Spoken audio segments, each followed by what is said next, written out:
So sometimes a story comes along that feels just like it's cotton candy algorithmic bait, I guess, like the Britney Spears story, where it's Britney Spears and Victor Wembanyama, and this is a Mad Lib into which all of these like pop cultural things have been thrown. But I found that to be a pretty profound story, actually. I found it to be profound because this was Victor Wembanyama, a guy who said that he is immune to pressure before his very first game, getting an introduction not just to the American tabloid system, but literally having the ghost of Christmas future, a former child star who has now a Vegas residency, reaching out to touch him. And this felt poetic to me. Because what happens when you are a young person who is globally famous and who ends up having a Vegas residency is that your brain gets eaten by the pressure.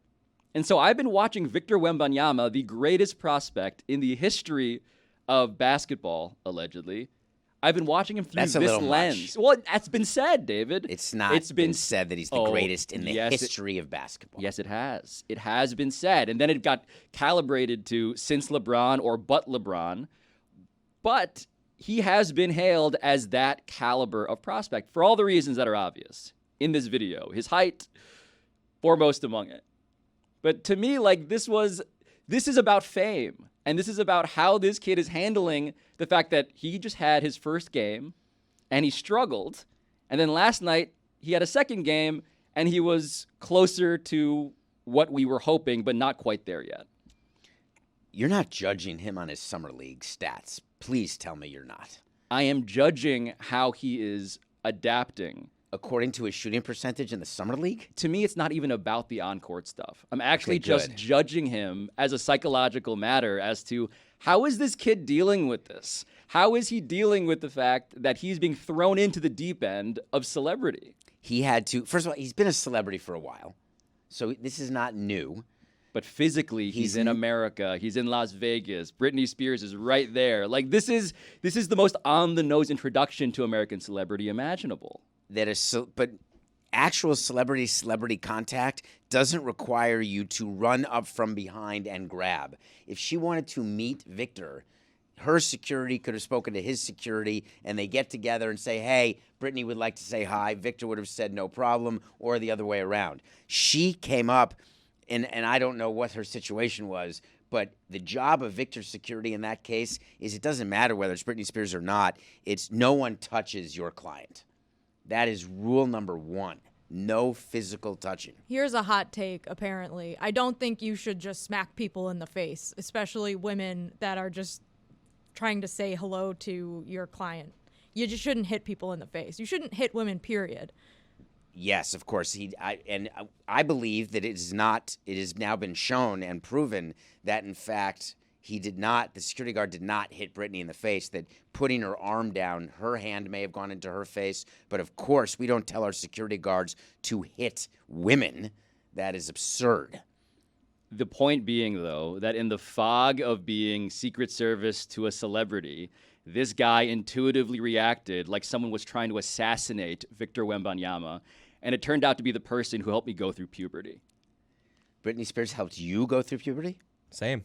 I mean, yeah, absolutely.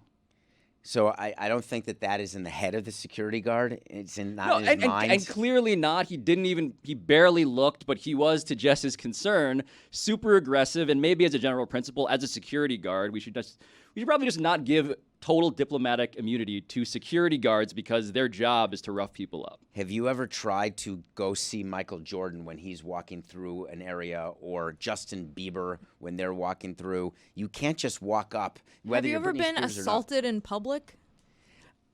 I'm happy to go through this and explain what assault is. The fact is that Britney Spears had a better plan than what she did to get Victor's attention, and it made me feel badly for Britney Spears. But the result of the bad plan can't be gets smacked in the face like that. I don't. That's just victim blaming.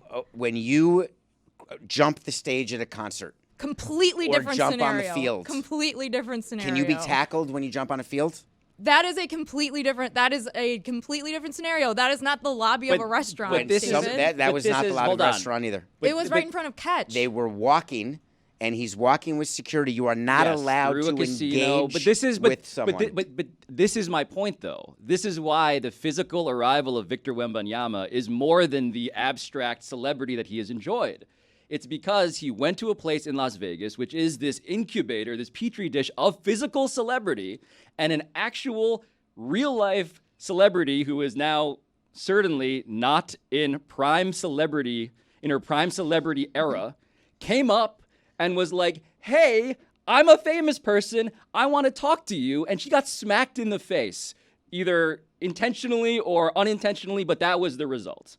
And the point is, when you try and do that to a guy who is now, just for the first time, feeling what it's like to have security in America and mobs coming after him, I feel like this has been a real learning experience that has been deeper than just the pop cultural, look at this funny headline and look at this video that now is varyingly problematic depending on your level of empathy for the security guard. He had to do a press conference. Yes. He had to do a full scrum explaining, and I absolutely believe him that he did not see when you're walking through and you have security and there's someone grabbing after Sure, you. the you video. don't- Look, the video.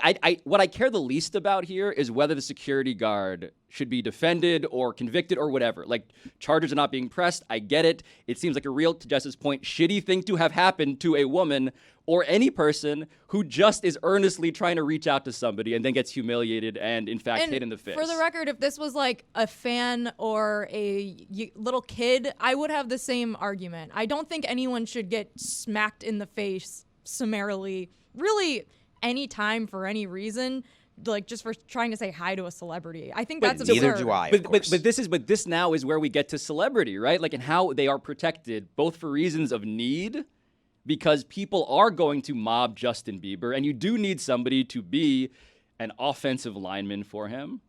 But also then just the general idea of why should they act and behave and be protected in ways that feel extra legal? Like, this feels like it's my question about how rich people can afford bodyguards and private investigators and all of these things that are beyond what normal people have access to, such that when normal people cross them in some way, literal or figurative, you get hit in the face. And so that, to me, I think, David, again, rich-splaining, this is something that you, of course, take as a given because you've seen the need for it. We've all seen the need for it. Harry Styles this weekend is people are throwing things. People are going up to comedians on stage or throwing things at performers.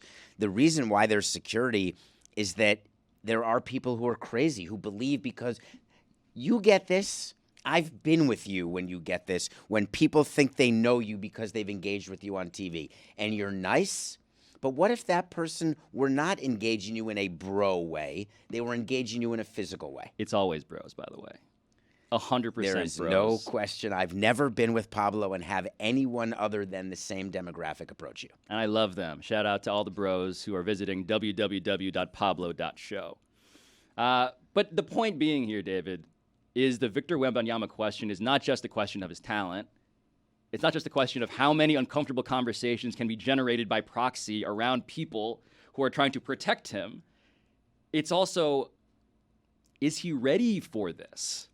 This is a big discussion that we should all have about 19-year-olds and whether or not anybody can be ready. This is why so many child stars per cap in Hollywood don't make it, because they're not ready. You can't be ready for it. This is why the Britney Spears thing is a meaningful anecdote. Maybe she was cautioning him about what his future was going to be. In my mind, she is like, the ghost no, of... don't do it. Exactly. No, in my mind, she is the ghost of Christmas future trying to warn Victor Wembanyama as to what not to do, because who better than Britney Spears has had the experience of having her brain eaten by celebrity? And her security won't let her get that message to him. His security, like the system is so weird that she's trying to please. He's just like, oh wait, now we lured Tony. Matrix. We lured Tony out of his conspiracy cave. The Matrix is holding it against her, trying to force her to not We can't tell let him know. Yeah, I like that. The amount of money around Wemby right now, it's an entire economy. So it is not in the best interest of anybody for him to have any concern about his future. Like the Spurs might be paying for his security, right? Isn't that how that works? Like teams will try to protect their stars. Oh yeah, no, this this is is not being paid for by Victor. I just assumed it was. Like No. if he experiences, there's so many people around, I got to get some security. Well, by the way, like celebrity, right? Like the question of what's the best kind of famous to be is a good one because it's not I've said Dan Le maximum. Batard is a nice sweet spot it's Because But you don't get the white around party Miami, he gets all the restaurants and stuff. But I Right. feel like Dan can go most places in this country and not going to get recognized. see, this is my take on Mike Trout. Like Mike Trout gets yelled at by everyone in baseball. You need to market the game more, do more. You're Mickey Mantle, and you're not selling it. You're not selling yourself. And every time I think about Mike Trout, I'm like, that guy can be totally anonymous when he wants to be in most places, and Mickey Mantle in the spaces that I think he values. Like That's an tonight, incredible at the thing. home run derby, everyone will know him there. But most places, He's playing the game so well. He is if Mike Trout walked up to me and said, "Hey man, love you on around the horn," I'd be like, "Yeah, thanks, dude." And then I'd be like, "Oh shit, that was like he's that level of just a dude." But then he is making $500 million and is the greatest hitter this side of Shohei Ohtani. So you could not pick Mike Trout out of a lineup? I could, but Without with a hat. Exactly. With the cap It's all- on well, would be cap. very tricky. No, with the cap off. On, it's a slam dunk. No? No. Wait, the cap is the whole thing. That's how we engage baseball players. With a cap. What if it were a Yankee cap? Would that throw you off? But an Angels cap, you'd have to know. If Mike Trout was wearing his uniform, I would like to think I would recognize Mike Did Trout. you have to go around the back to look at the name just to confirm? That's right. I've had to do that during spring training. Very, very hard to do. I would have someone with me who was always behind a player who would come up to me because if the number is 57 or higher, the odds are I won't know who that player is except from a list of invitees. But wait, this is So there'd be someone whispering the name. so this is Like you do, Chris, with your saran wrap, with your 20 and 10, trying to sign the name of which player it is. But this raises a better question of what do you do when you meet somebody whose name you should know but don't?